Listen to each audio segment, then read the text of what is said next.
una nueva misión del Gran Sistema Especial. Vamos a empezar con el mayor secreto mejor guardado. El país más poderoso del planeta hoy parecería ser los Estados Unidos, si usted cree en lo que usted se le dice. Pero Estados Unidos han sido controlados desde Londres siempre y todavía lo son. América nunca ha sido la tierra de los libres y es tiempo de que lo sea. El enfoque del mundo ha estado sobre América Grande, mala como malvado mundial, mientras todo el tiempo los eventos por los que se culpa a los estadounidenses han sido organizados por la élite de la hermandad babilónica de Inglaterra. Y en otros lugares, la aparente desintegración y declinación del Imperio Británico y Gran Bretaña en la superficie, como superpotencia, ha oscurecido aún más a propósito donde yace el poder real. Enfatizo esto de que Londres, no quiero decir que el gobierno británico, que es solo una fachada, no importa quién esté en la oficina. Quiero decir que por razones históricas y otras, el centro de operaciones principal de la telaraña de sociedades secretas de la hermandad está basado en Londres o Nueva Troya, y en gran parte París, Bruselas y Roma también. Otra vez, para comprender qué ha ocurrido en los Estados Unidos, tenemos que remontarnos un tiempo muy largo. Los fenicios desembarcaron allí en tiempos antiguos y lo que parecían ser restos egipcios, fenicios u orientales fueron encontrados en el Gran Cañón del Colorado en los primeros años de este siglo. Aunque el conocimiento de esto ha sido suprimido, hay pruebas de que los galeses, irlandeses, ingleses y escoceses atracaron América del Norte muchos siglos antes de Colón. El ingeniero de Benedetti, que recorrió la meseta de Somuncuray y el valle de Chubut, encontró restos galeses de más de 500 años, cuando oficialmente llegaron en 1865. La historia oficial dice que Cristóbal Colón descubrió el continente americano, y es ridícula. A pocas millas de Edimburgo, en Escocia, ahí todavía se levanta la capilla Rosslyn, ese santo grial de la élite de la hermandad. Fue construida en la forma de una cruz templaria por la familia Saint Clair Sinclair, y es una masa de simbolismo esotérico. Los cimientos fueron puestos en 1446 y terminada en 1480. Qué extraordinario entonces que las esculturas en Rosslyn incluyen representaciones de maíz tiernos y cactus que eran encontrados solo en América, y Cristóbal Colón no descubrió ese continente hasta 1492. A decir verdad, no hay ningún misterio. Cristóbal Colón no era ni siquiera cercanamente la primera persona blanca en atracar en el continente americano. Los fenicios, escandinavos, irlandeses, galeses, bretones, vascos y portugueses, todos navegaron a América antes que él, y así lo hizo el príncipe Henry Sinclair de Rosslyn, como se documenta en un raro libro por Frederick I Paul llamado El viaje del príncipe Henry Sinclair al Nuevo Mundo en 1398. Sinclair hizo el viaje con otro linaje de la hermandad, la familia Seno, una de las familias nobleza negra más ilustres de Venecia.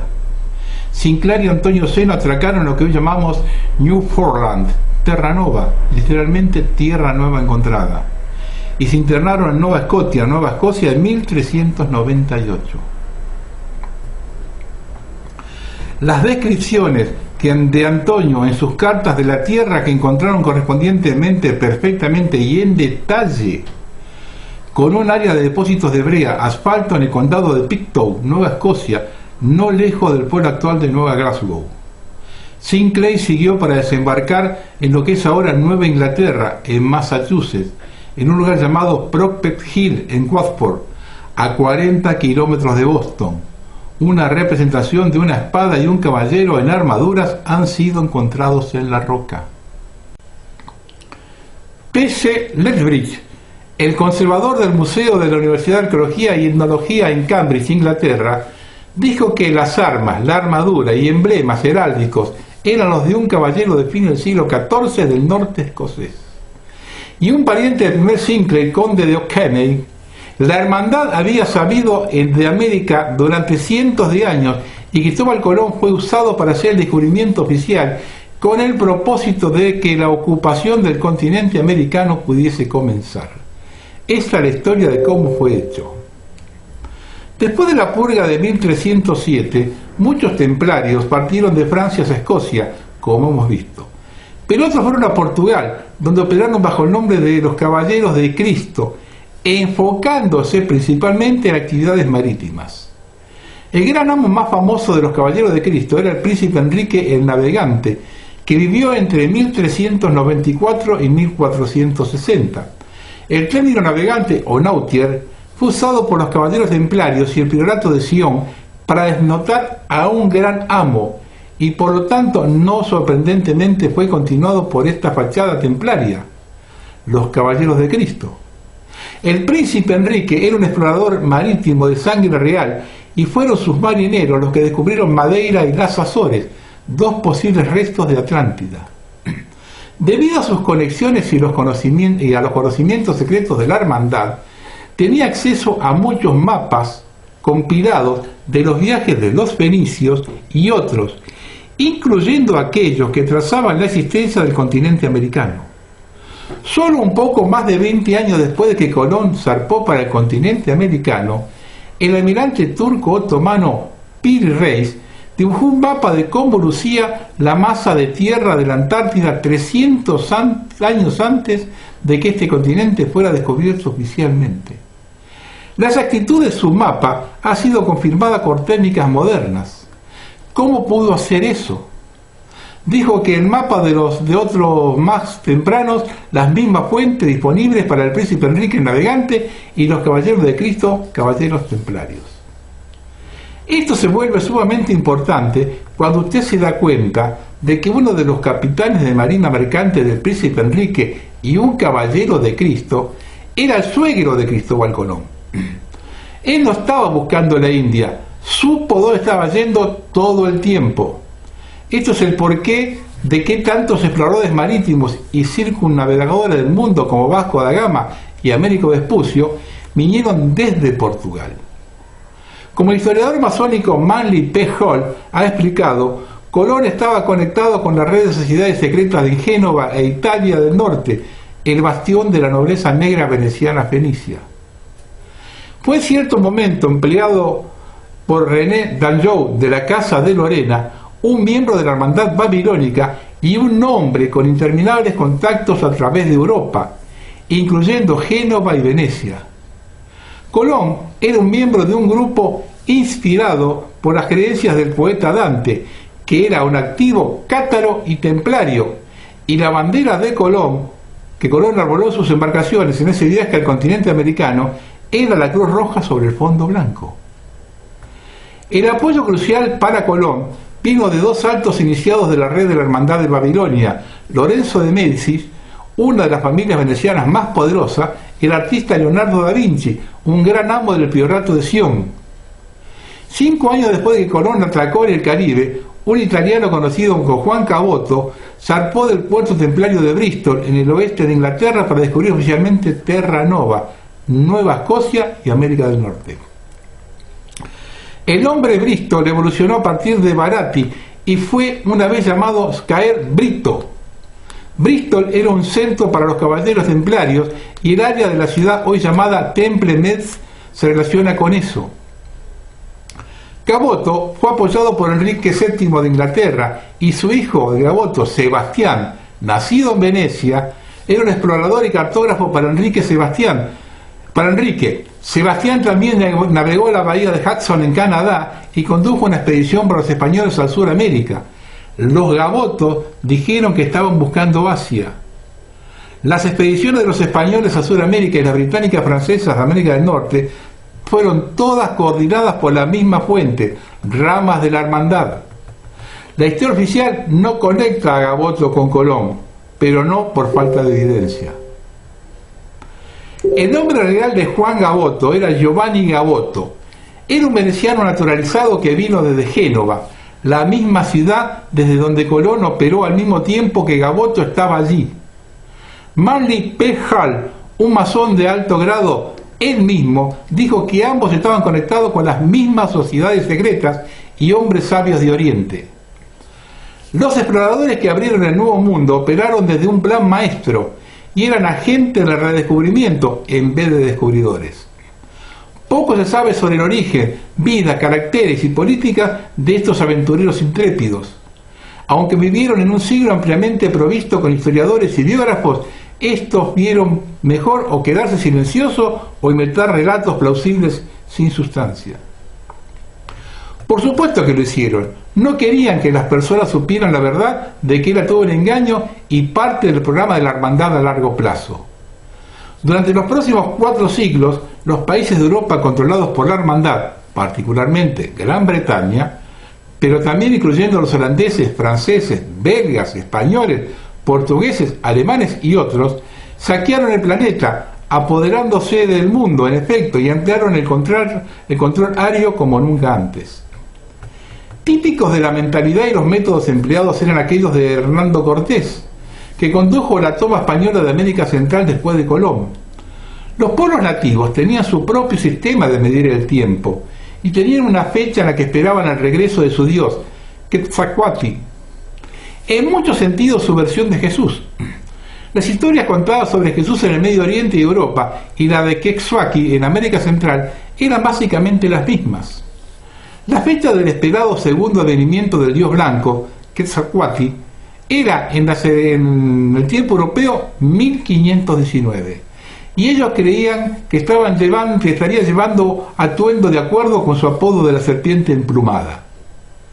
Cortés se internó en México en 1519 usando pluma para escribir e incluso desembarcó cerca del sitio donde Quetzalcóatl era esperado. También estaba llevando una cruz, otra vez de acuerdo con la leyenda de Quetzalcóatl. Debido a esto, el azteca rey Moctezuma creyó, como su pueblo, que lo de Cortés era largamente esperado regreso de su dios. Esto permitió que Cortés, con solo 598 hombres, ganara el control de un vasto número de las personas. Para el momento que se dieron cuenta de que Cortés no era ningún segundo advenimiento, ya era demasiado tarde.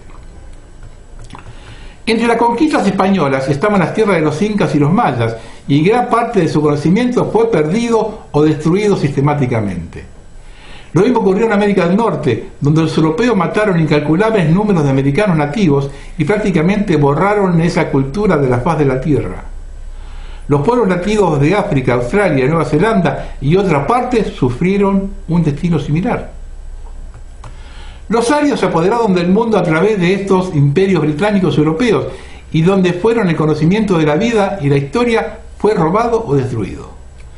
Uno de los ejemplos más tempranos, más obvios de esto, fue la destrucción de la gran biblioteca esotérica en Alejandría, en Egipto, por orden de los romanos en el siglo IV. Los libros que no fueron destruidos fueron acaparados en el Vaticano. El primer asentamiento inglés permanente en lo que se hizo en los Estados Unidos estaba en Jamestown, Virginia, a principios del siglo XVII. Virginia, se dice, fue nombrada por Elizabeth I, la totalmente mal nombrada reina virgen. Es por lejos más probable, sin embargo, dado el trasfondo, que fue nombrada por la diosa virgen de la antigua Babilonia, la reina Semiramis, y su espejo en Egipto, Isis. Muchos miembros de la familia de Francis Bacon estaban entre los colonos tempranos y también los puritanos calvinistas con su ropa negra y sombreros altos que trataron a la población nativa como a sus propias mujeres, con una arrogancia y crueldad más allá de toda descripción. Con los colonos, cuando la hermandad amplió su ocupación del planeta, vinieron los linajes de la aristocracia y la realeza europea, que se harían los líderes de comerciantes, banqueros, presidentes y administradores de los nuevos Estados Unidos. La propiedad financiera y de la tierra de América fue afianzada desde el comienzo con la formación de la Compañía de Virginia, formada por el rey James I en 1606. James nombró caballero a Francis Bacon y lo nombró para muchos puestos importantes, incluyendo presidente de la Cámara de los Lores de Inglaterra. Bajo el patrocinio de James, los templarios rosacruces y otras sociedades secretas unieron fuerza bajo un nombre, la masonería. Miren algunos de los miembros tempranos de la Compañía de Virginia: Francis Bacon, conde de Pembroke, conde de Montgomery, conde de Salisbury, conde de Northampton y Lord Southampton, todos ellos de los linajes de la hermandad. La Compañía de Virginia todavía existe bajo otros nombres y todavía controla Estados Unidos. Los francmasones estaban en el frente del cambio de manifiesto encubierto derrinado por Gran Bretaña del continente norteamericano. El programa de la Hermandad para América fue condensado por el trabajo de Francis Bacon, La Nueva Atlántida, publicado en 1607, en que una universidad invisible de intelectuales selectos determinaba los eventos. Uno de los francmasones líderes de las colonias británicas en América era Benjamin Franklin, que todavía es reverenciado como un padre fundador que creía en la libertad para las personas. Su cara puede ser vista en el billete de $100. Incluso el movimiento patriota cristiano, que ha comprendido muchos elementos de la conspiración mundial, ha comprado la idea de que Franklin habría estado de su lado. Franklin era una posesión de los servicios de inteligencia británicos, un satanista, acérrimo de la hermandad babilónica y sacrificador de niños. Si los norteamericanos no van a perder la trama, aquí tienen que echar una completamente nueva mirada al trasfondo y las motivaciones de muchos de sus padres fundadores. Franklin fue el que el 8 de diciembre de 1730 imprimió el primer artículo documentado sobre la masonería en su periódico, la Gaceta de Pensilvania. Se hizo un francmasón oficialmente en febrero de 1731 y fue hecho gran amo provincial en Pensilvania en 1734. En el mismo año Franklin imprimió su primer libro masónico en América y la primera logia estadounidense registrada fue fundada en su estado en Filadelfia. ¿Desde dónde fue organizada la Guerra de Independencia norteamericana? Filadelfia. Y allí usted todavía encontrará la campana de la libertad, el símbolo de Bel, el dios del sol de los fenicios y los arios. La lengua fenicia es sobre el sonido, no la escritura, y esencial para el lenguaje secreto simbólico de los arios es el sonido de una palabra. Franklin, que era también un gran máster Rosacruz, estaba en el corazón de la operación de la hermandad para apoderarse de América y reemplazar el control manifiesto de Londres por el control encubierto, en forma más eficaz y en curso de gobernar las masas. Instaría a aquellos que piensan que personas como Franklin y muchos otros padres fundadores eran creyentes de la libertad, que no sean engañados. Jefferson escribió que todos los hombres eran criados iguales, mientras tenía 200 esclavos negros. Y escribía en otros lugares de que las personas negras son genéticamente intelectuales inferiores a los blancos. Franklin también tenía esclavos negros, mientras parloteaba sobre la libertad. Franklin era el francmasón líder en el mismo lugar donde la Guerra de Independencia fue organizada. Era un miembro de las redes masónicas de Francia, como las logias Nueve Hermanas y de San Juan, que ayudaron a manipular la Revolución Francesa en 1789. Era un iniciado de la muy exclusiva Logia Real de Comandantes del Templo Oeste de Carcassonne. Era también un miembro del Cruz Atlántico Hellfire, Fuego del Infierno, con su amigo íntimo, el ministro de Hacienda británico Sir Francis Dashwood, que fue vinculado con muchos grupos esotéricos, incluyendo el Druid Universal Bond. Dashwood hizo cavar una cueva inmensa en su propiedad, West Wycombe, Wicca, para sus rituales satánicos y ceremonias de magia sexual. Otro miembro del club Hellfire era Frederick, el príncipe de Gales, en ese momento, y también el primer ministro, el primer lord del almirantazgo y el alcalde de la ciudad de Londres. Esto era la compañía mantenida por Benjamin Franklin, el hombre que conduciría una rebelión contra la misma corona británica. En verdad, era el agente 72 de la inteligencia británica, exactamente la misma organización creada por personas como Francis Bacon y el Dr. John Dee durante el reinado de Elizabeth I.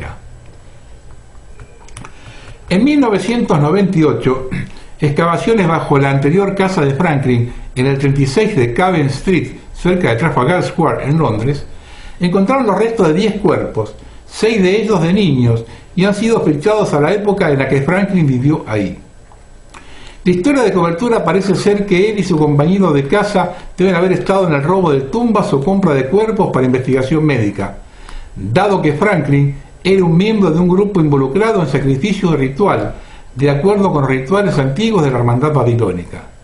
Fueron estos dos satanistas, Benjamin Franklin y Sir Francis Dashwood, quienes produjeron un devocionario que se hizo base para el libro cristiano de oración común. Cuando Southwark era también conocido como Lord Led Spencer, su trabajo se hizo conocido como el devocionario Franklin de Spencer, y en los Estados Unidos fue el devocionario de Franklin. Franklin estaba trabajando tanto en América como en Europa para el programa de la Hermandad como otros padres fundadores, y no es ningún accidente que tanto Franklin como Jefferson fueron nombrados en momentos diferentes para representar los intereses norteamericanos en ese lugar clave, París, como era Sir Francis Bacon, un representante británico. Fueron los contactos cercanos de Franklin con la red de sociedades secretas en Francia los que condujeron a tantos revolucionarios y francmasones franceses como Lafayette a involucrarse en la guerra de independencia norteamericana. Sus contactos subterráneos también lo aseguraron los servicios del francmasón alemán, barón von Struve, que servía en el ejército de Federico de Prusia. Struve tuvo un papel importante en la guerra, como por ejemplo el masón de alto grado, John Washington, la cabeza de las fuerzas estadounidenses y el primer presidente de Estados Unidos de Norteamérica. La mayoría de los oficiales eran francmasones, como lo eran los jefes y muchos de los soldados de los ejércitos británicos. Lord Geoffrey Armstead era comandante en jefe de las fuerzas británicas en la Guerra de Independencia y el hombre que pagó por su comisión para hacerse un oficial en primer lugar era Lionel Sackville, el primer duque de Dorset, un socio del duque de Warford. En 1741, Sackville y Warford se hicieron caballeros de las Garreteras, la selecta orden de caballería del monarca británico que se conecta con las otras sedes de caballeros como los caballeros de San Juan de Jerusalén, Malta. El símbolo de los caballeros de la carretera era una cruz roja sobre un escudo blanco. Sackville fundó la red Gran Oriente de la masonería en Italia, que trabajaba con los muy secretos Carbonari y los Alta Bendita. Sus hijos, George y Charles, el conde de Middlesex, eran ambos francmasones muy activos. Charles Sackville formó una logia en la fortaleza Nobleza Negra de Florencia, Italia, en 1733, y cofundó la sociedad Dietanti con el amigo de Benjamin Franklin, Sir Francis Dashwood. Charles Sackville y Dashwood eran miembros de un grupo selecto de francmasones alrededor de Frederick, el príncipe de Gales, un miembro del club Sheffield. El hermano menor de Charles, George, se hizo coronel del 20º regimiento de pie, después los fusileros de Lancashire, y amo de su logia de campo masónica. Uno de los directores en esta logia era el teniente coronel Edward Cornwallis, otro de los máximos comandantes del ejército británico en la guerra con las colonias estadounidenses. Cornwallis, cuyo hermano gemelo era arzobispo de Canterbury, fue hecho gobernador de Nueva Escocia en 1750 y formó una logia de francmasones allí. Siguiendo bajo órdenes de Cornwallis estaba el capitán James Wolfe, otra figura más que jugaría un papel vital para los británicos en la Guerra de la Independencia. En 1751, George Sackville se hizo Gran Máster de la Gran Logia Irlandesa, el mismo cuerpo al que las logias de campo del ejército británico en las colonias estaban afiliadas. Y en 1775, justo cuando la guerra en América estaba subiendo a pleno apogeo, ese mismo George Sackville, un amigo íntimo del rey Jorge III de la nobleza negra, fue nombrado secretario general colonial a cargo de las colonias norteamericanas. Esta era la misma red a la que Benjamin Franklin estaba conectado. En pocas palabras, la hermandad babilónica, vía los francmasones, controló y manipuló ambos lados de la guerra de la independencia norteamericana, justo como lo hacen en cada guerra.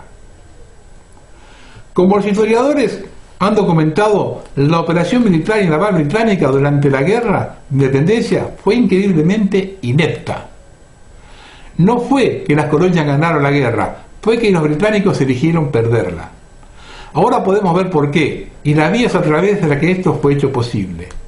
También los regimientos británicos estaban inundados de logias de campo masónicas que se conectaron con sus hermanos del ejército estadounidense. Benjamin Franklin se basó en París durante el periodo crucial y desde allí podía comunicarse fácilmente con las logias francesas y los británicos. París era también un centro principal, y todavía lo es, para la red de espías británica. El papel de director general de correos británico era tradicionalmente uno del espionaje, sobre todo porque tenía el control de todas las comunicaciones. Gran Bretaña dividió el trabajo entre dos personas: Sir Francis Dashwood, el compañero satanista de Franklin, y el conde de Sandwich, que con Dashwood formó otra sociedad secreta más llamada la Orden de San Francis. Este era otro club Herschel. El conde de Sandwich fue nombrado primer lord del almirantazgo a cargo de la guerra naval contra las colonias estadounidenses, y la enciclopedia británica dice que por corrupción e incapacidad la habitación del conde de Sandwich fue única en la historia de la Marina británica. Igualmente inepto, a propósito, era el comandante de operaciones marítimas, el almirante Lord Richard Howe, que había sido traído con Franklin en 1774 por la hermana de Franklin, una miembro de su red espía que vivía en Inglaterra. Howe admitió después públicamente que no había dicho a sus superiores de sus reuniones con Franklin. En los 3 o 4 años que precedieron la declaración de la independencia en 1776, Franklin pasó el verano en la propiedad de Gashwood, en West Wycombe, al norte de Londres, donde tomaron parte de los rituales en las cuevas especialmente creadas, cavadas por orden de Gashwood, para suministrar las ubicaciones apropiadas para su satanismo. Una estatua de Harpócrates, el dios griego de la reserva y el silencio, iba a ser encontrada en las instalaciones del Club Heifel, retratado con un dedo sujetado en su boca. Estatuas de Harpócrates fueron encontradas a menudo en las entradas a templos, cuevas y otros sitios donde los misterios fueron efectuados y comunicados. Fueron Dashwood y Franklin, el mismo, un delegado del director general de correos para las colonias, quienes coordinaron la guerra desde ambos lados para asegurar el resultado: el control encubierto de los nuevos Estados Unidos por la hermandad babilónica en Londres. Una carta fechada el 3 de junio de 1776, escrita por John Norris, un agente de Dashwood, dice que él hizo ese día inteligencia heliográfica del Dr. Franklin en París para Wycombe. La guerra estadounidense, la independencia estadounidense estalló oficialmente en 1775, provocada por la imposición de la corona británica de tributación más alta sobre las colonias para compensar los enormes gastos de la guerra de los 7 años entre Gran Bretaña y Francia. Otro conflicto manipulado por la hermandad. La guerra de los 7 años misma comenzó después de que George Washington, entonces un jefe militar joven del ejército colonial británico, había ordenado aparentemente el asesinato de tropas francesas en Ohio. Las semillas de la Revolución en América fueron sembradas cuando la hermandad en Londres se aseguró que nuevos impuestos fueran introducidos y sus representantes en las colonias empezaron a estimular la rebelión contra ellos. Esta es una técnica clásica usada durante todas las eras. La masa de las personas estaba en el medio sin ninguna idea de lo que estaba ocurriendo, aceptando todo sobre la primera impresión. Entre los rebeldes estadounidenses estaban los francmasones Patrick Henry y Richard Henry Lee, que condujeron una rebelión de la Asamblea de Virginia en 1769. La situación llegó a un punto crítico con la aprobación de la ley del té, que permitió a esa empresa de la hermandad, la Compañía de India del Este británica, descargar a su té sobrante en las colonias sin pagar impuestos. Esto claramente destruyó el mercado para todos los demás. La historia oficial, hasta el día de hoy, dice que un grupo de indios Mohawk abordó una embarcación llamada Dartmouth en el puerto de Boston y lanzó su carga de té al agua, y eso fue llamado la fiesta del té de Boston. A decir verdad, los rebeldes no eran indios Mohawk, sino miembros de la logia de francmasones de San Andrés de Boston, disfrazados como indios. Fueron conducidos por su director junior, Paul Revere.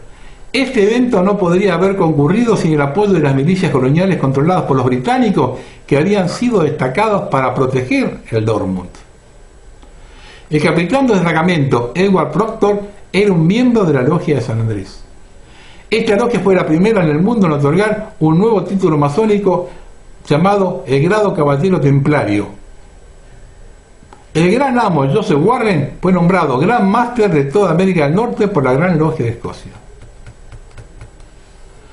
Otro miembro de la logia de San Andrés incluía a la John Hancock, Él sería un jefe del llamado Congreso Continental que firmó la Declaración de la Independencia. Al menos 3 miembros de la Logia de San Andrés, incluyendo a Paul Revere, eran miembros de los 9 leales, la élite interior de un importante grupo revolucionario llamado los Hijos de la Libertad. Fue este grupo el que organizó la fiesta del té en Boston. Gran parte de esta información está documentada por el historiador masónico Manly P. Hall, que también señala que de los 56 firmantes de la Declaración de la Independencia, 50 eran conocidos francmasones. Y solo uno se sabía definitivamente que no lo era. El 3 de septiembre de 1783, las colonias fueron reconocidas como una república independiente, los Estados Unidos, en el apropiadamente nombrado. Tratado de París. La nueva Constitución fue principalmente producida por George Washington, Benjamin Franklin, Edmund Rutherford y Thomas Jefferson y John Adams, al menos oficialmente. La mayoría de los padres fundadores estaban tan entregados a la libertad que eran, como Franklin y Jefferson, astutos propietarios de esclavos. Franklin poseyó esclavos durante 30 años y los vendía en su tienda de abarrotes. Washington poseía esclavos como hicieron otros grandes nombres en la Guerra de Independencia, como John Hancock, Patrick Henry. Henry fue el que dijo: "Deme la libertad o deme la muerte". En total, 9 presidentes eran propietarios de esclavos y uno, Andrew Johnson, puso un anuncio pidiendo la recaptura de un esclavo fugitivo y ofreciendo unos $10 adicionales por cada 100 azotes que el captor diera al esclavo.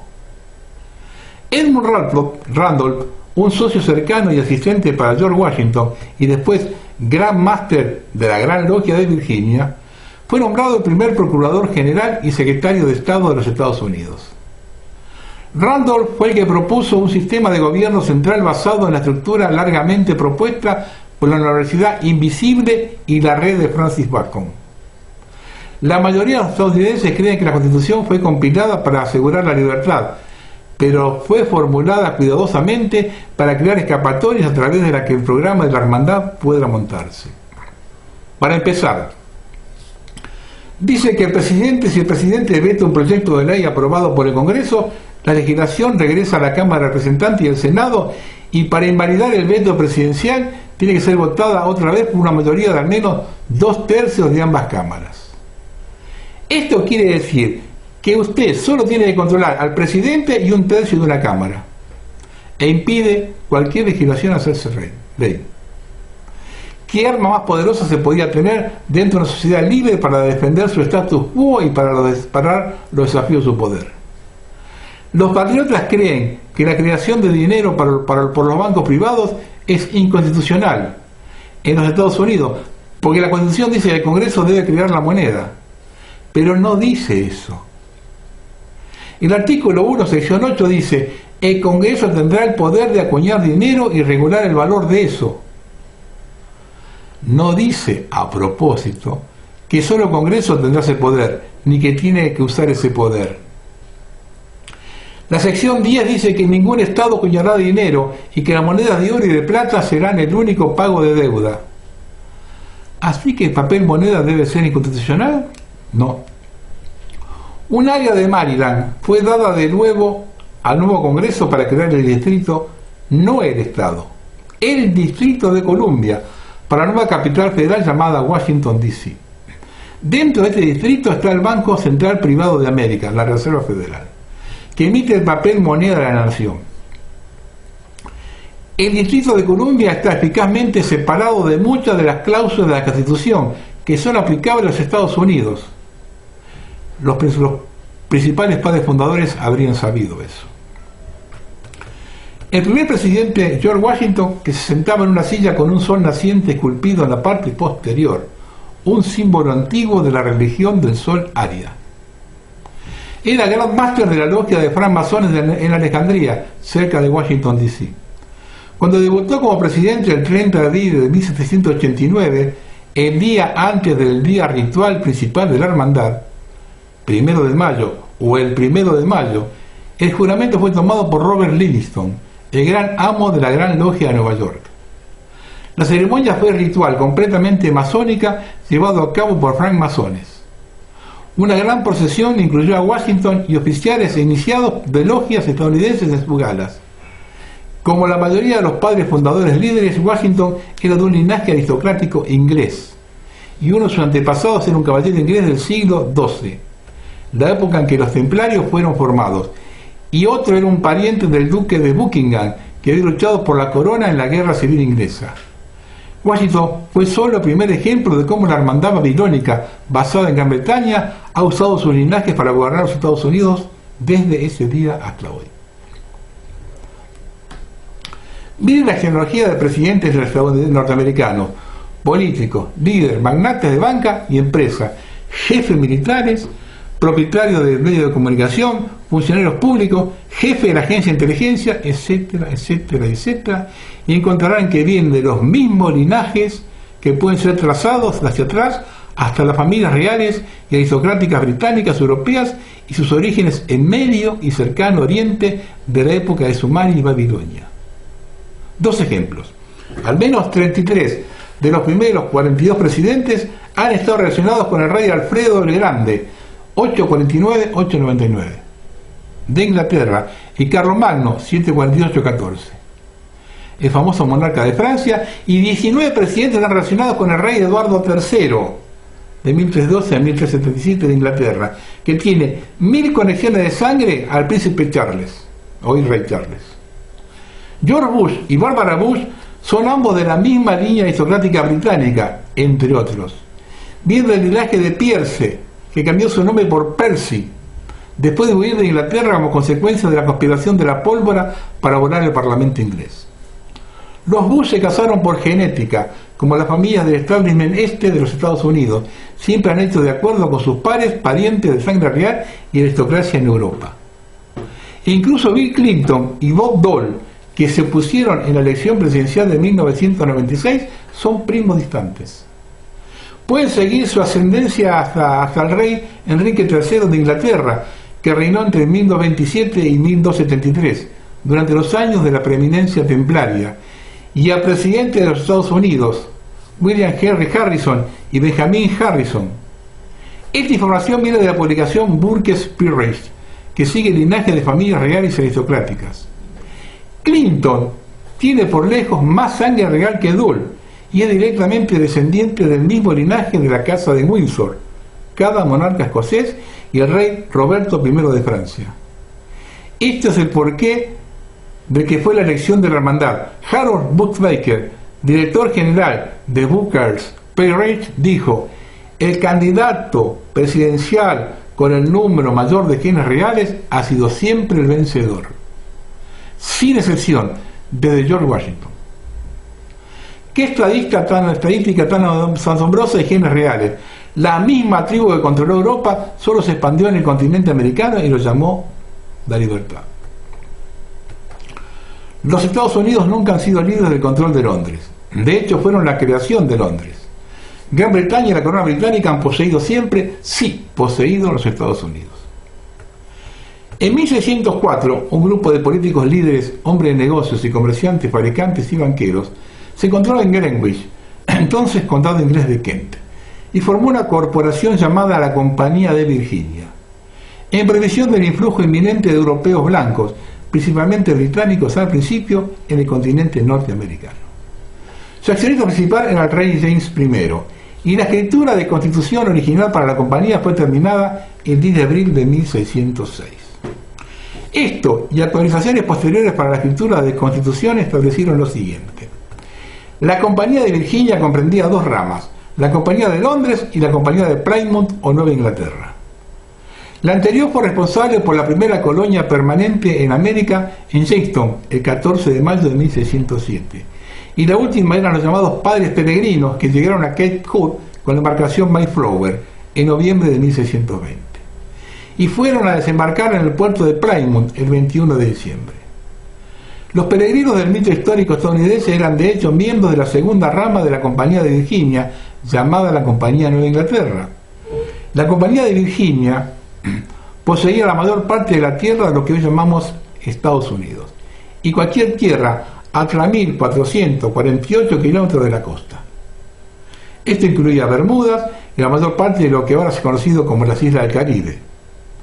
La Compañía de Virginia, la Corona Británica y la familia de linaje tenían derechos al 50% del mineral de todo el oro y plata extraído en sus tierras, más porcentajes de otros minerales y materias primas, y 5% de todos los beneficios de otras empresas.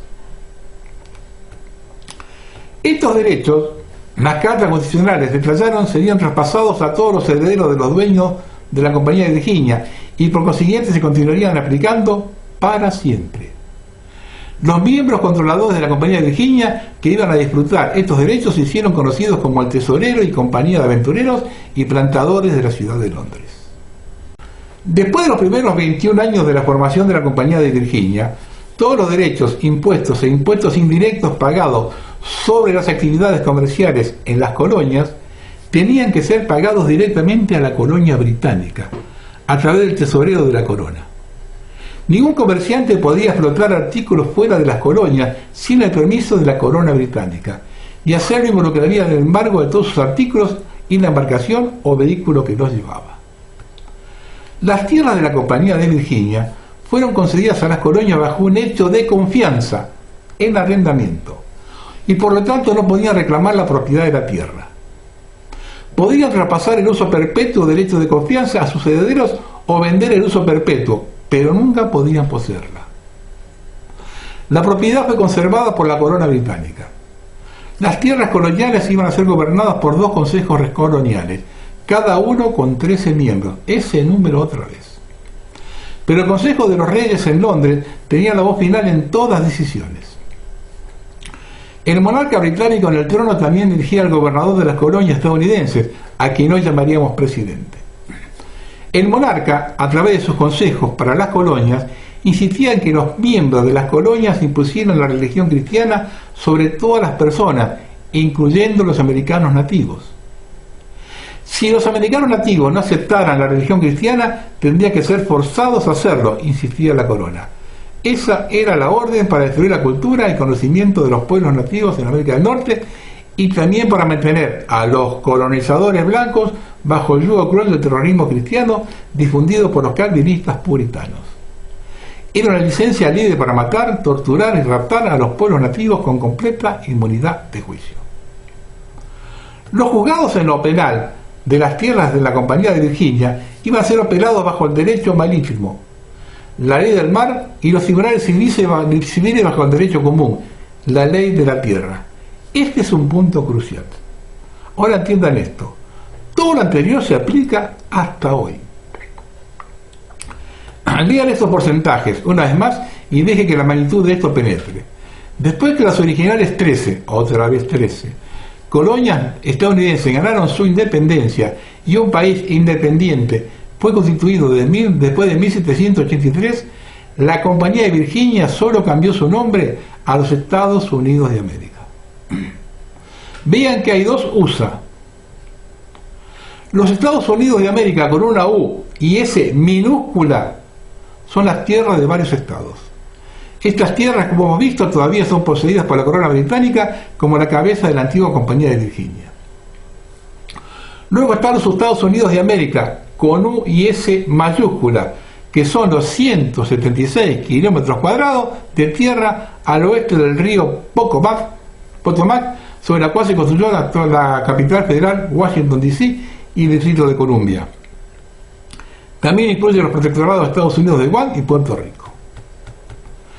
Los Estados Unidos de América no son un país, son una corporación poseída por los mismos linajes de la hermandad que poseían la Compañía de Virginia, porque los United States no son la Compañía de Virginia, son la Compañía de Virginia. Cuando los norteamericanos aceptan tener un número en la seguridad social, los ciudadanos de Estados Unidos entregan su soberanía y aceptan hacerse franquiciados de los Estados Unidos, la Compañía de Virginia, la corona británica. Así que, ¿por qué lo hacen? Porque no tienen ninguna idea de que esto es lo que están haciendo. Son llevados a creer que hay un solo Estados Unidos y el gobierno federal es el gobierno legítimo. No hay ley que dice que los norteamericanos deben pagar impuestos federales sobre la renta, pero siguen pagando porque piensan que tienen que hacerlo. La Dirección General Impositiva, IRS, controlada por la hermandad, opera de tal manera terrorista que incluso la mayoría de aquellos que saben que es un engaño todavía pagan porque están aterrados de no hacerlo. Esto quiere decir que todos los derechos aplicados a los propietarios de la Compañía de Virginia, al oro, plata, minerales e impuestos explotados y pagados en América, todavía se aplican a las familias británicas que poseen los Estados Unidos de América y las tierras de los Estados Unidos de América. Estos mismos porcentajes han sido pagados de la independencia y están todavía siendo pagados por las personas norteamericanas vía sus funcionarios federales que son, de hecho, funcionarios de la colonia de Virginia. Sí, incluyendo el presidente. La corona británica posee las tierras de los Estados Unidos y la tierra e instituciones de los Estados Unidos, incluyendo la Dirección General Impositiva, que recolecta la tributación, y el Consejo de Administración de la Reserva Federal, el Banco Central Privado de América, que presta al gobierno dinero que no existe y le carga intereses sobre él al contribuyente. El Consejo de Administración de la Reserva Federal es poseído por las mismas familias de la hermandad en Gran Bretaña y Europa que poseen el resto de América. Pero aquí otra vuelta más. ¿Quién posee las posesiones aparentemente poseídas por la Compañía de Virginia? Respuesta: el Vaticano. El 3 de octubre de 1213, el rey Juan Sin Tierra, como el rey de Corporación de Inglaterra, único, reclamó la autonomía sobre todos los derechos soberanos de Inglaterra y los asignó al Papa, quien, como vicario de Cristo, reclamó el dominio sobre el entero mundo. A cambio, el Papa le concedió potestad ejecutiva a la corona inglesa sobre todos estos dominios. En otras palabras, la corona es la jefa ejecutivo y el Vaticano es el propietario, aunque por supuesto el verdadero propietario es quien controla el Vaticano. ¿Estamos entendiendo esto ahora? ¿Quién controla el Vaticano ahora? Esto es el porqué de que sigo diciendo que Londres es el centro de nivel de operaciones de la hermandad. Incluso mayor poder yace en otros lugares, algo de él en el Vaticano, y en última instancia pienso en el nivel físico, algún sitio en el suelo de Tíbet, en Asia. Las personas de América han sido desangradas de este engaño y continúa siendo así. Y las personas de América, sus presidentes y los funcionarios públicos y líderes saben esto. A su vez, debe ser hecho hincapié. El acuerdo del rey Juan con el Papa presumiblemente cedió la soberanía de Inglaterra también. ¿Y quién controlaba al rey Juan? Los templarios lo hacían. Cuando usted sabe que está buscando usted la verdad, está en su cara. Dije que la Compañía de Virginia y el rey James decretaron que las cortes criminales en las colonias serían controladas por derecho marítimo, la ley del mar. ¿De qué tribunal marítimo estaban hablando? El Tribunal Marítimo Británico, por supuesto. Cuando un tribunal está siendo hecho funcionar bajo el almirantazgo o ley marítima, la bandera de la corte tiene que tener un fleco de oro alrededor de ella. Mire cualquier juzgado en los penales de Estados Unidos y verá que tienen un fleco de oro. Lo mismo con muchas otras construcciones oficiales. Estos juzgados en los penales estadounidenses están siendo dirigidos por el derecho marítimo británico. La corona y la familia de la hermandad de Gran Bretaña también controlan los juzgados de los penales estadounidenses, y el núcleo de ese control es con las sociedades secretas ubicadas en el Temple Bar en Londres. Las anteriores tierras templarias, el centro de la abogacía británica. La gran logia de la masonería inglesa está en la calle Great Queen, Gran Reina, Isis, Semiramis, en Londres, y ha controlado la mayoría de la masonería a través del mundo desde que fue formada en 1717. A través de esto, los británicos controlan a los jueces norteamericanos, los abogados, policías, etc., a través de otras organizaciones, como el CFR y la Comisión Trilateral, manipulan el sistema político norteamericano. Los jueces estadounidenses son completamente conscientes en su sala de tribunal que son controlados por el derecho marítimo británico, pero se conservan silenciosos y toman el dinero. La familia Rockefeller son los directores de la sucursal del linaje en América para las oficinas centrales de Londres, y son los Rockefeller los que muy demostrablemente deciden quién va a ser presidente. En otras palabras, la élite de Londres decide, la reina de Inglaterra y el príncipe Felipe y los miembros principales de las familias Red Británica, todos saben esto y están ayudando a organizarlo. ¿Quién es el gran amo de la logia madre inglesa de la masonería? El primo de la reina, el duque de Kent. Pero también hay una conexión francesa en esto. Es generalmente con Londres y París los centros de operaciones principales para la hermandad. Muchas veces las alas francesas e inglesas han luchado por la supremacía, pero todavía son, al final, dos lados de la misma moneda. La Revolución Francesa, en 1789, el año en que Washington se hizo primer presidente de Estados Unidos, casualidad, fue completamente tramada por los francmasones y su retoño, los Illuminati bávaros. Después de que los revolucionarios ejecutaron a la reina madre Antonieta, su hijo príncipe de la corona Luis, todavía un bebé, fue puesto bajo arresto domiciliario en el Templo de París. 2 años después, fue pasado de contrabando en un cesto de la ropa sucia por su doctor Naudin. El sobrino retrasado del marqués de Harges fue sustituido por él y murió en 1795. El príncipe fue llevado en secreto al palacio de Vendée y recibió asilo del príncipe conde. Fue trasladado después a una fortaleza sobre el río Rin, donde vivió bajo el nombre de barón de Richmond. Llegó a Inglaterra en febrero de 1804 con el ex encargado de la nómina real de Francia, Georges Payeur, y fue protegido por el rey Jorge III, el monarca en la época de la Guerra de Independencia estadounidense. El príncipe cambió su nombre otra vez a Daniel Payeur, mientras Georges Payeur se hizo Jorge Bayshore. El rey Jorge III dio una embarcación al príncipe, ahora Daniel Payeur, y otorgó 600 acres de tierra a George Bayshore en Carolina del Norte. Cuando llegaron a América recibieron ayuda de la familia Boudier, que estaba relacionada con la monarquía británica. Antes de dejar Inglaterra, el príncipe compró acciones de la Compañía de Virginia y una vez en América adquirió minas de oro, incluyendo la Gold Hill Mining Company, que compró en secreto usando un fideicomisario, George Neumann, como su portavoz o apoderado. Con la invención del motor vapor, Payeur empezó a construir ferrocarriles y los arrendó a compañías que los operaban. También fundó la Lancaster Manufacturing Company para producir material para productos de ferrocarril y la compañía de hierro Lincoln, la cual después se estableció en Chicago y formó 2 filiales, Carnegie Steel y Pullman Standard Company. Para suministrar combustible para locomotoras, o así se dijo, el gobierno federal, la Compañía de Virginia, del que Payeur era un accionista, asignó toda la tierra extendiéndose 30 metros y medio a cada lado de las vías. Áreas mucho mayores de tierra al lado de los ferrocarriles también fueron divididas en secciones de unas 10 millas cuadradas y la mitad de estas fueron dadas a Payeur, que también acaparó muchas otras. Por lo tanto, él y los ferrocarriles poseían algunos de los bienes raíces de primera categoría en América. Gran parte de esta legislación está en el registro del Congreso de 1854. El Lancaster Railway de Payeur era, a través de la Compañía de Mineral de Alabama, el director de Coca-Cola, Pepsi-Cola, General Motors, Boeing, Ford y Standard Oil.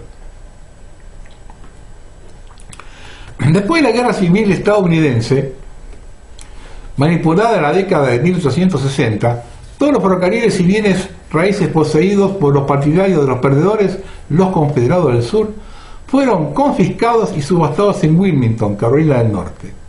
Fueron comprados por 9 fideicomisarios de Daniel Payeur, a precios sumamente bajos. Una escritura de confianza a arrendamiento fue firmada en Nashville entre los propietarios del ferrocarril y el gobierno que establecía el sistema de ferrocarril militar en los Estados Unidos, que concedió a los desarrolladores un monopolio sobre el transporte y las comunicaciones. Todos estos contratos todavía son aplicables. El síndico principal y director general de Payeur era un pariente de Rothschild llamado Leroy Spring, antes Leroy Springsteen. Parece que Leroy Springs era medio hermano del presidente norteamericano Abraham Lincoln. Una dama llamada Nancy Hanks dio a luz a un hijo en 1808 después de una aventura amorosa con el padre de Spring. En su testamento, su padre dejó un área grande de tierra en Huntsville, Alabama, a un hijo, Abraham Lincoln. Los rumores de que Lincoln era un Rothschild parecían tener una base en los hechos. En la década de 1850, la aventura amorosa propia de Lincoln con la hija del monarca alemán Leopold en 1856 produjo a niñas gemelas, Elia y Emily. Uno de los descendientes de esta línea fue el multimillonario Howard Hughes. Muchas de las familias estadounidenses famosas que parecían ser poderosas en su propio derecho resultan haber sido testaferros para Paysure y la Compañía de Virginia. Andrew Carnegie era un empleado joven de unas plantas siderúrgicas de Paysure que fue usado para liderar otra compañía que Paysure llamó Carnegie Steel. La familia Vanderbilt afirma que una mansión llamada Biltmore es su casa rural. No es cierto. Biltmore fue construido por la familia Paysure como un hotel en la década de 1880 y fue operado por los fideicomisarios de Paysure, los Vanderbilt, sobre un arrendamiento de 99 años. Otro fideicomisario de Paysure era J.P. Morgan, uno de los industriales y banqueros más famosos en la historia norteamericana. Era otra cara más detrás de la que ellos realmente en el control podían esconder la extensión de su poder. Muchos de los principales depósitos de petróleo y mineral de los Estados Unidos están sobre tierra poseídas por las compañías de ferrocarril, y los derechos mineros de Paysure fueron transferidos a compañías de gasolina y minería a cambio de unas acciones controladoras. Otros derechos fueron arrendados a compañías de la madera. Después de que Daniel Paysure murió en 1860, su imperio fantástico fue dirigido por su nieto, Lewis Carl Paysure, y la expansión continuó rápidamente. En 1872, una compañía de Paysure, el ferrocarril de Charleston, Cincinnati y Chicago, fundó una compañía de telégrafo llamada Western Union. Formó una filial llamada AT&T en 1875 y hoy es una de las mayores compañías de teléfono y comunicación de América. La compañía de ferrocarril de Charleston, Cincinnati y Chicago es la compañía matriz para la Reserva Federal, el banco central privado de los Estados Unidos. El imperio Paysure se volvió involucrado en exceso en la banca. Su banco de Lancaster se hizo el Banco de Carolina del Norte y luego Nations Bank. El mayor banco de Texas, Interfirst, del que George Bush es un director, se fusionó en 1987 con Republic Bank para construir First Republic. Este fue después absorbido por Nation Bank, que entonces se fusionó con el Banco de América. Estos dos blanquean el dinero de drogas de la CIA, y eso es apropiado porque el precursor de la CIA, la OSS, u Oficina de Servicios Estratégicos, fue creado a partir de la red de seguridad propia de los Paysure, que fue formada por la Selma, Ron y Dalton Riddle para proteger el sistema de ferrocarril militar. Es todo ruedas dentro de ruedas, familia dentro de familia, y los estadounidenses no tienen una pista de quién realmente rige sus vidas y su país. La pregunta es: ¿quién controla a los Paysure? La familia Paysure ha perdido el control de su imperio ahora, pero la misma tribu todavía está al timón. El fideicomisario principal de Paysure, Leroy Spring, murió en 1931 y su mujeriego hijo, Elliot, se hizo cargo. Ofreció actualizar el sistema de archivo de registros del condado local y registró los registros del juzgado de Lancaster. Cuando los devolvió, cientos de escrituras de tierra de Paysure habían sido reasignadas a Elliot Spring, un pariente de Rothschilds. Parece obvio que se le dijo exactamente qué hacer para impedir que las hijas de Paysure heredaran el imperio. A comienzos de la década de 1950, Anne, la hija de Elliot Spring, se casó con una figura de crimen organizado en Nueva York llamado Hugh Close, y Close fue nombrado presidente de todas las compañías de Paysure robadas por Elliot Spring. La hija de Close, la señora Crandall Close Growles, se hizo una directora de banco de la Reserva Federal de Carolina. Franklin Delano Roosevelt, el presidente de los Estados Unidos de la Hermandad durante la Segunda Guerra Mundial, dijo que nada nunca ocurriría accidentalmente en política. Si ocurre, es querido que ocurra. Así es con todos los eventos principales que han promovido el programa hacia la centralización del poder mundial, sean estos guerras, colapsos económicos, asesinatos o escándalos para eliminar a políticos que no están jugando el juego. Las tres guerras principales sobre tierra norteamericana han sido la guerra con los estadounidenses nativos después de que los blancos llegaron primero, la guerra de independencia y la guerra de secesión, cuando los estados del sur trataron de retirarse de la Unión en 1860. Hemos visto que las guerras con los estadounidenses nativos y la guerra de independencia fueron tramadas por la hermandad. Lo mismo también cierto con la guerra civil. Una lucha continua por el control de las anteriores propiedades de Peugeot, pero en el momento parece que son controladas por los Rothschild. Algunas personas que piensan que poseen tierra que han comprado de las compañías de ferrocarril van a estar muy desilusionadas. Sus actos no son legales porque la tierra no era de la compañía de ferrocarril para vender. Fue arrendada del imperio Peugeot. Al final es poseída por la compañía de Virginia. Francmasones líderes de todas partes de Europa asistieron a seis fiestas masónicas en París entre 1841 y 1845. Y fue en 6 reuniones secretas del Consejo Supremo mantenidas bajo la cubierta de estos eventos que la guerra civil norteamericana fue planeada para imponer más aún el control masónico sobre América. Lord Palmerston, el ministro de Relaciones Exteriores británico y primer ministro y un gran patriarca de la masonería, estaba en el corazón de estas conspiraciones. 2 masones del grado 33 del rito escocés fueron elegidos para manipular el conflicto. Eran Cushing, que trabajó en el norte con los unionistas, y Albert Pike, gran comandante soberano de la jurisdicción del sur del rito escocés, que organizó la rebelión en el sur. Irónicamente, pero muy apropiadamente, la financiación para la rebelión del sur fue organizada a través de banqueros masónicos de Londres por Cushing, que estaba operando en el norte. Pike, un satanista que creía que la raza superior aria, consiguió la ayuda de Giuseppe Mazzini, la cabeza de la masonería Gran Oriente italiana, desde la que surgió la infame operación del crimen organizado llamada la mafia. En 1851, Mazzini empezó a fundar grupos por América que empezaron a hacer campaña contra la esclavitud. Los francmasones usaron estos grupos como la cobertura para la motivación verdadera detrás de la guerra civil. Logias América Joven fueron organizadas para hacer esto y su oficina central estaba en la logia de Cincinnati número 133. Su principal financiación vino del banquero masónico británico y el portavoz de Rothschild llamado George Peabody, y nombró a J.P. Morgan Sr. para manejar los fondos en América. Morgan recordará en un secuaz de Daniel Peugeot. Vean cómo los mismos nombres siguen surgiendo donde quiera que miren. Franklin Pierce, el linaje de George y Barbara Bush, fue electo presidente en 1853 y Mazzini escribió que casi todos sus nombramientos son tal como deseábamos. Uno de esos nombramientos fue la asignación de Pierce de Caleb Cushing como su procurador general. Cushing era controlado por la masonería inglesa y conectado al comercio de opio británico de China a través de su padre propietario de embarcación y su primo, John Perkins Cushing. Caleb Cushing escribió exhaustivamente contra la esclavitud y se hizo el arquitecto, con Pike, de la guerra civil. Pike había sido director de escuela en el pueblo natal de Cushing, en Newburyport, en Massachusetts, pero estaban viviendo en Little Rock, Arkansas, el posterior hogar de Bill Clinton, cuando su carrera masónica empezó a prosperar y de hecho se disparó.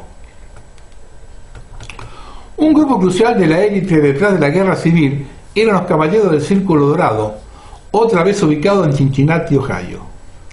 Uno de sus miembros era el infame proscripto Jesse James, un masón de grado 33 asignado por Albert Pike a robar bancos en el norte para financiar aún más la guerra. Otro caballero del Golden Circle era el francmasón general P.T. Beauregard, que empezó la guerra civil con un ataque sobre Fort Sumter en 1861. Es una falsa bandera, una de las primeras falsas banderas que hubo ese. Una de las voces más famosas en contra de la esclavitud era John Brown, que se hizo una leyenda a través de la canción sobre el cuerpo de John Brown. Brown, de hecho, era miembro de varias sociedades secretas, incluyendo los francmasones. Se hizo maestro masón en la logia Jackson número 68 en Jackson, Ohio, el 11 de mayo de 1824. Y era un miembro de la América Joven de Mazzini. Brown fue financiado por la familia de John Jacob Astor, otro de la hermandad. Con los francmasones fustigando agitación en ambos lados en el modo clásico, la guerra civil estaba a punto de estallar. En enero de 1857, francmasón George Buchman fue electo presidente y nombró al francmasón John B. Floyd como su secretario de guerra. El vicepresidente era John C. Breckstreet, en Kentucky, que recibió el grado 33 del rito escocés de Albert Pike el 28 de marzo de 1860. El presidente de los estados rebeldes o confederados del sur era el francmasón Jefferson Davis, y el primer estado en retirarse de la Unión fue Carolina del Sur. Las oficinas centrales de la jurisdicción en el sur de Pike en el rito escocés. Francmasones estaban en la cabeza de todos los otros estados que siguieron. Significativamente, solo 11 estados se separaron de la Unión, pero la bandera de los Estados Confederados tenía 3 estrellas. Un número sagrado para los francmasones y los caballeros templarios.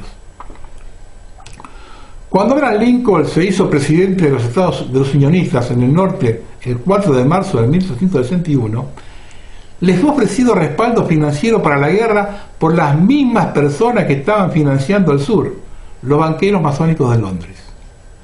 Había una trampa, sin embargo. Lincoln tenía que aceptar introducir un banco central privado de América. Una de las razones principales para la guerra civil fue hacer quebrar a América al punto donde tenía que aceptar permitir la creación del Banco Central para generar las reservas necesarias para luchar la guerra. Pero Lincoln lo rechazó y presentó una política más sólida y una que cualquier gobierno hoy podría seguir si no fueran todos controlados por los banqueros. Lincoln simplemente imprimió su propio dinero sin intereses, llamados greenbacks, y los usó para financiar el gobierno. El presidente John Kennedy se embarcó en una política similar. Esta es la peor pesadilla de los banqueros de la hermandad, y Lincoln fue asesinado el 14 de abril de 1865, justo como Kennedy fue asesinado el 22 de septiembre de 1963. El asesino a Lincoln fue John Wilkes Booth, un masón de grado 33 y un miembro de la América Joven de Mazzini. Fue seleccionado por los caballeros del Golden Circle, que fueron ellos mismos financiados por los banqueros masónicos de Londres. El encubrimiento fue dirigido por el francmasón Edwin Stanton, que ordenó bloqueos en todos los caminos de Washington D.C., salvo el que Booth usó para escapar. Al lado de este camino, un borracho de similar apariencia y complexión de Booth fue asesinado y su cuerpo se quemó en un establo. ¿Quién encontró a este hombre oficialmente? Solo Edwin Stanton, que por supuesto lo identificó inmediatamente como Booth. En el juicio de conspiración por la muerte de Lincoln en Indianápolis en junio de 1885, algunas de las personas nombradas como directamente involucradas fueron Lord Palmerston, el primer ministro británico y masón de grado 33, que murió en ese mismo año; John Wilkes Booth, francmasón de grado 33; Judith P. Benjamin, la voz de los francmasones banqueros de Londres que ordenaron el asesinato; Jacob Thompson, un ex secretario de Interior que retiró $180,000 del Banco de Montreal para financiar la operación. Los caballeros del Golden Circle fueron también expuestos, y Albert Pike decidió cambiar su nombre. Los llamó el Ku Klux Klan, los satanistas vestidos de blanco que han aterrorizado a las personas negras de América. Su nombre fue tomado de la palabra griega kuklos, que significa círculos. Pike nació en Boston en 1809 y se educó en la Universidad de Harvard. Se hizo gran comandante de la masonería estadounidense y gran máster de la logia del rito escocés en Little Rock, Arkansas, después la logia de un Bill Clinton. Cuando Pike murió en 1891 en Washington D.C., su funeral fue realizado en el templo masónico a medianoche con la habitación completamente revestida de negro. Este hombre era un satanista completo, es un dios masónico y se trata de estar de pie cerca de los cuarteles centrales de la policía de Washington, a una breve caminata desde Capitol Hall. Antes de que Lincoln muriera, el Congreso, controlado por los francmasones, había aprobado la Ley de Banca Nacional de 1863, que creó un Banco Nacional federalmente establecido con el poder de emitir billetes de banco de los Estados Unidos. Estas eran notas prestadas al gobierno a interés por los banqueros masónicos. Los banqueros habían sobrevivido a los billetes greenbacks, y el arquitecto de esa ley, el secretario de la Alianza de Hacienda de Lincoln, Samuel P. Chase, era tal héroe que los francmasones pusieron uno de sus bancos en nombre de él, el Banco de Chase. Ahora el Chase Manhattan, controlado por lo menos oficialmente por los Rockefeller. Pienso que habrán visto ya que los grandes acontecimientos que han dividido la humanidad y causado conflictos compactos, sean estos guerras, religiones, cualquiera que sea, vuelven a la misma fuente y al mismo programa. Y encima de todo, se entretejen entre las mismas personas en una manera más extraordinaria. En la historia que acabo de narrar de la creación de los Estados Unidos también encuentran una conexión del conflicto en Irlanda del Norte. Involucra a un naturalista y químico llamado Dr. Edward Bancroft, un amigo íntimo de Benjamin Franklin, que había patrocinado la asociación de Bancroft a la fachada de ciencia de la hermandad en Londres, la Royal Society. Después se hizo secretario privado de Franklin en París, un centro de la red conspira de la hermandad, y señor la logia de la élite 9 hermanas, mientras Franklin era su gran amo. Bancroft condujo una misión secreta a Irlanda en 1779, y un año después, Lord Stormont, el embajador británico para Francia, informó al rey que una delegación secreta irlandesa había estado en París para ver al rey Luis XVI, para proporcionar una Irlanda independiente. El embajador dijo que los delegados están todos relacionados con Franklin. En los años en que siguieron fue fundada una sociedad secreta de la hermandad llamada la Sociedad de Irlandeses Unidos, que involucró a personas como Lord Edward Fitzgerald y Wolfstone. Esta estaba detrás de las rebeliones irlandesas de 1798 y 1803, y el conflicto, por lo tanto, provocado ha continuado en Irlanda desde entonces. Encuentra la hermandad involucrada en todos los eventos mundiales principales en la historia. Simón Bolívar era un miembro de la logia de francmasones de Cádiz, España, y un amo de la logia 9 hermanas en París. Esta era la logia de Benjamin Franklin, el escritor Voltaire y otros revolucionarios franceses. Un mechón del cabello de George Washington fue enviado a Bolívar vía revolucionario francés y estadounidense Lafayette como una muestra de su estima. Norteamérica, tierra de libres. Qué broma, ¿no? Buenas noches.